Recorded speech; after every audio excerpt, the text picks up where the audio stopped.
Hablando de sus primeros años de poeta, de esos tiempos en los que usted se da cuenta que posee, por decirlo así, el don de la poesía, ¿cuándo descubre realmente eso que algunos poetas llaman su destino con la poesía? Y si realmente la poesía es un destino. Bueno, yo creo que la poesía y en general todas las artes, e inclusive me gusta tomar la poesía como un epicentro para todas las artes, casi para señalar que donde no hay una poética difícilmente hay un arte, sea el cinematógrafo, la narrativa, la plástica. Lo que no contempla una poética me parece que difícilmente es un arte. Casi todas esas artes nacen en las personas por una insatisfacción con la realidad. Mi caso no es el único. Y yo empecé a escribir precisamente por una insatisfacción con la realidad. No me gustaba mi entorno, no me gustaba lo que estudiaba, no me gustaba la realidad misma en que transcurrían mis días. Y de alguna manera también, inclusive muy pretenciosa, uno cree que puede modificarla un poco escribiendo. Cosa que uno piensa que puede cambiar la realidad con el lenguaje. Borges dice que la realidad no es verbal y lamentablemente tiene razón como casi todas las veces. Entonces uno se da cuenta que intentar cambiar la realidad con poesía es como intentar descarrilar un tren atravesándole una rosa en la carretera, una condena al fracaso. Por eso creo que quien elige la poesía de alguna manera elige el fracaso. Como me di cuenta que no era hábil para la vida práctica, como me di cuenta que era más inútil que el amor del Papa a la humanidad, pues me dediqué a la poesía.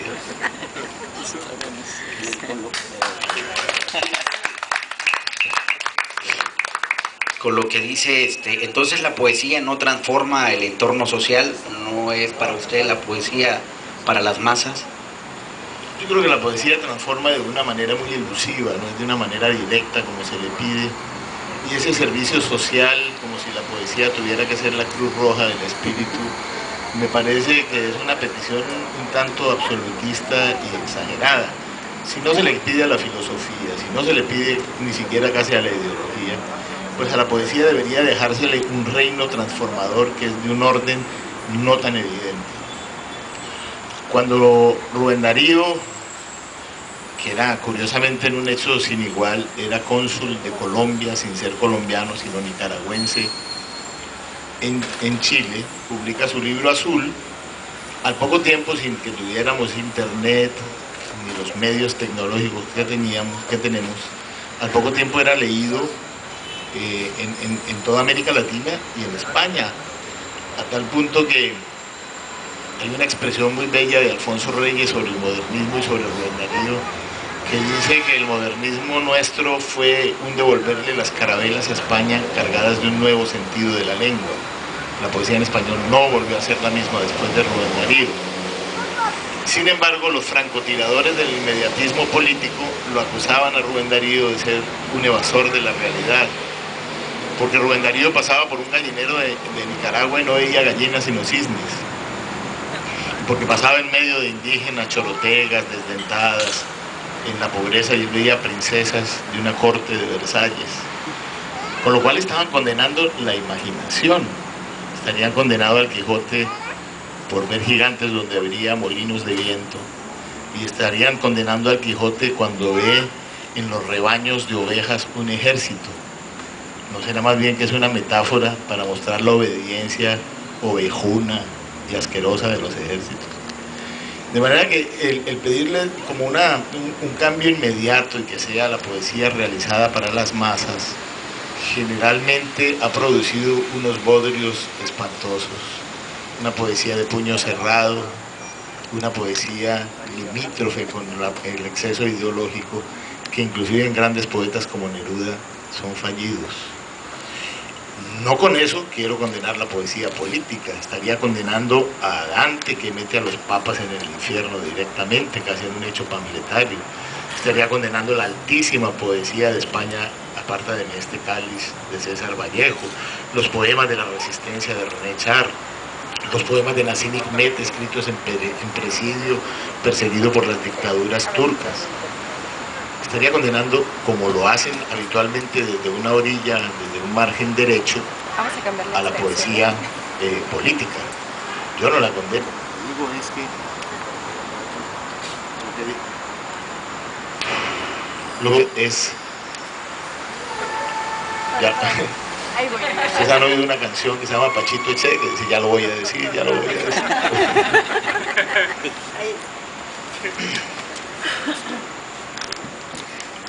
Lo que quiero decir es que el deber ser en poesía me parece bastante preocupante, y en la estética en general. ¿Qué es lo que pasa con las vanguardias? Que cumplen casi con un imposible epistemológico, que es poner la huella antes de dar el paso. Es decir, primero escribir un manifiesto para que después lo que... Aparte de ser una necesidad vital, el hecho de escribir es también un compromiso social, histórico, y si es para usted así, ¿podría definirnos ese compromiso? Sí, yo creo que hay un compromiso con una verdad que es generalmente una verdad estética, mucho más que una verdad verdadera, entre comillas, porque una verdad mal dicha fácilmente se vuelve mentira.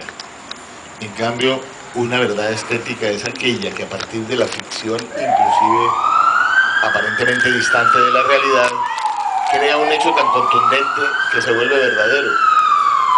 Es verdadero para mí Gregorio Samsa, es verdadero para mí Hamlet, es verdadero para mí el cónsul debajo del volcán. Son verdades estéticas tan bien construidas que se vuelven verdades éticas incuestionables.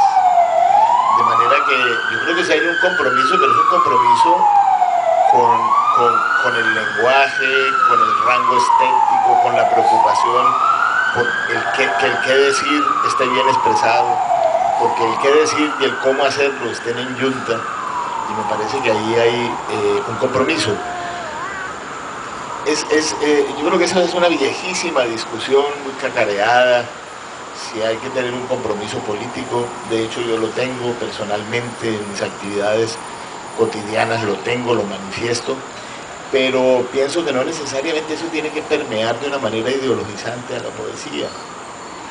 Hay poetas que son francamente, están con la verdad colectiva, seguramente muy bien intencionados, pero su poesía no responde a eso. Es una poesía deficiente, carente, demagógica, pobre con el lenguaje, y la poesía fundamentalmente es el lenguaje. De manera que hay una cantidad de contradicciones ahí terribles. Para no hablar de hechos ya insólitos de grandes poetas que realmente como seres humanos son despreciables, ¿no? Como escritores, como Luis Ferdinand Celine, quien lea Viaje al fin de la noche, una novela estremecedora escrita por un asqueroso fascista. Tantos casos, ¿no? En el segundo poema que leyó del libro de Ciudadano de la Noche, el que se titula César Vallejo invita a una cena, alude al tema de la muerte. La poesía es liberadora, nos ayuda a aceptar la muerte. Yo creo que la poesía está en, digamos que para quien no es muy creyente, pues la vida es como un paréntesis entre dos nadas, la nada de antes de nacer y la nada de después de morir. Y creo que esa nada, ese paréntesis hay que llenarlo precisamente de belleza, de poesía, de fraternidad, de alegría. En esa medida la poesía es un puente entre esas dos instancias, y en esa misma medida es reconciliatoria con la muerte. No la veo como algo nefasto, terrible, sino más bien como algo que es tan fundamental como la vida misma. Ustedes, como nación enraizada con el mundo náhuatl, lo podrían saber mucho más que yo, a través de figuras tan extraordinarias como José Guadalupe Posada, donde la muerte no necesariamente es la catástrofe. Bien, yo acabo con esta pregunta, intentando que se responda con ningún tópico, más con el corazón en la mano. ¿Qué le ha reportado a su vida la poesía? Bueno, yo diría que todo. Para empezar, el hecho de estar acá con ustedes.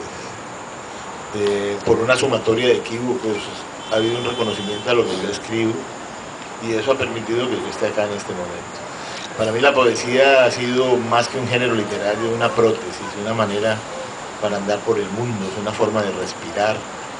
La poesía, según Henry David Thoreau, siempre quiero recordar que es una figura que México debería tener entrañablemente en su corazón, ya que cuando hizo el deber de la desobediencia civil, lo hizo pensando en la cárcel a la que fue a parar en Estados Unidos por no pagar impuestos en la guerra contra México, en la guerra invasora contra México. David Thoreau decía que la poesía es la salud del lenguaje. Entonces yo creo que mientras me acompañe o nos acompañe el hecho poético, el rapto poético, la intuición poética, pues gozamos de buena salud. Poema invadido por romanos. Los romanos eran maliciosos. Llenaron Europa de ruinas, confabulados con el tiempo. Les interesaba el futuro, las huellas, más que las pisadas. Los romanos, Casandra, eran mañosos. No fraguaron el acueducto de Segovia como un ducto de agua y de luz. Lo pensaron como vestigio, como un absorto pasado. Sembraron de edificios roñosos Europa, de estatuas acéfalas engullidas por la gloria de Roma. No hicieron el Coliseo para que los tigres devoraran a su antojo a los cristianos tan poco apetecibles, ni para ver ensartadas como entremeses del infierno a las huestes de Espartaco. Pensaron su ruina, una ruina proporcional a la sombra mordida del sol que agoniza. Mi amigo Dino Campana pudo haber saltado a la yugular de uno de sus dioses de mármol. Los romanos dan mucho en qué pensar, por ejemplo, en un caballo de bronce de la Piazza Bianca. Al momento de restaurarlo, al asomarse a su boca abierta, encontraron en el vientre esqueletos de palomas. Como tu amor, que se vuelve ruina mientras más lo construye. El tiempo es romano.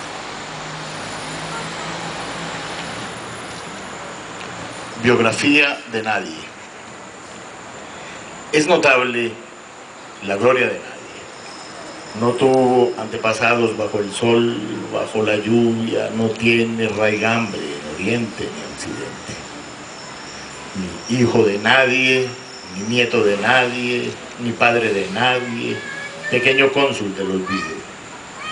Ven un vacío en la foto familiar, un hueco, un espacio entre la respetable parentela. Es nadie, sin rastro y sin linaje. Es notable la gloria de nadie antes de la primera mañana de la historia, precursor de hombres con soy hierba, de padres de otros padres que son velas sin pabilo. Festejemos a nadie, que nos permite presumir que somos arte.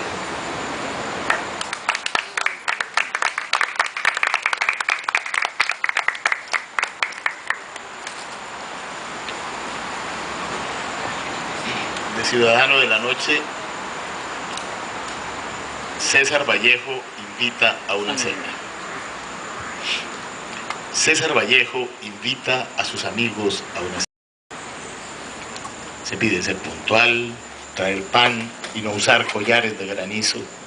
Hay suficiente frío en la alacena. La voz anuncia que empieza a caer en París un aguacero. No le importe venir, los pronósticos del tiempo no son los de la muerte. Al fondo está el salón, donde el tiempo raído del invierno, o quizás los imprevistos, dejan ver tan solo una pareja de silenciosos comensales, el poeta y su sombra. Viste mejor la sombra que el poeta. No se le ven los pliegues que han dejado en el traje de su amigo, París, los húmeros mal puestos, la lluvia, el remoto viaje de Trujillo hasta Lima.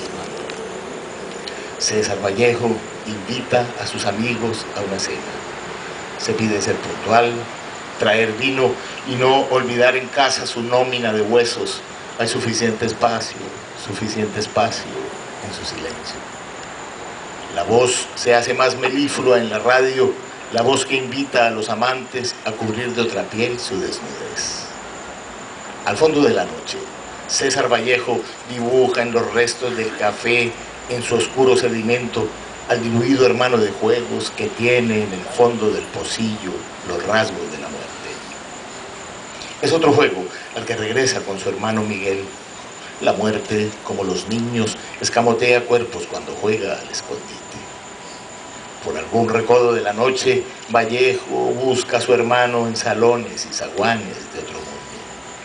Ya no se oye la voz de la cantante y hay quien dice que la muerte toca el sol, toca la quena. César Vallejo invita a sus amigos a una cena. Se pide ser puntual, traer también al desconocido y su señora.